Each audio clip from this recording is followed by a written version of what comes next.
ഇന്ന് ഞാൻ വന്നിട്ടുള്ളത് SGL കാർബൺ എന്ന് പറയുന്ന ഒരു കമ്പനിയിലാണ്. അവരുടെ റിസപ്ഷനാണ് കേട്ടോ ഇത്. ഈ ഇരിക്കുന്നത് BMW i3 ലൈഫ് എന്ന് പറയുന്നൊരു മോഡലിൻ്റെ പാസഞ്ചർ സെൽ യൂണിറ്റാണ്. അത് ഇവരിവിടെ ഡിസ്പ്ലേക്ക് വെച്ചിട്ടുള്ളതാണ് കേട്ടോ. ഇത് കാർബണിലുണ്ടാക്കിയിട്ടുള്ളതാണ്.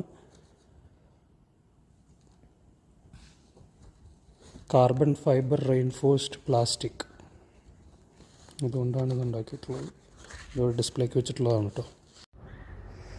ഇതാണ് കമ്പനിയുടെ റിസപ്ഷൻ. അങ്ങനെ റിസപ്ഷനിൽ നിന്ന് നമ്മൾ പുറത്തിറങ്ങി നമുക്ക് ലോഡ് കയറ്റാനായിട്ടുള്ള ലോഡിങ് ഏരിയയിലേക്ക് വന്നു കേട്ടോ. ഇവിടെയാണ് നമ്മൾ ലോഡ് ചെയ്യുന്നത്. ഇതാണ് നമ്മുടെ ട്രക്ക്. ഈ SGL കാർബൺ എന്ന് പറയുന്ന ഈ company carbon based products manufacture ചെയ്യുന്നൊരു കമ്പനിയാണ്. എയറോസ്പേസ്, ഓട്ടോമോട്ടീവ്, അതുപോലെ തന്നെ വിൻഡ് എനർജി റിലേറ്റഡ് ആയിട്ടുള്ള മാനുഫാക്ചറിങ് ആണ് ഇവർ നടത്തുന്നത് കേട്ടോ. നമുക്ക് വേറെ എക്യുപ്മെൻസുമായിട്ട് ജർമ്മനിയുടെ അകത്ത് തന്നെയുള്ള വേറൊരു വെയർ ഹൗസിലേക്കാണ് പോകേണ്ടത്.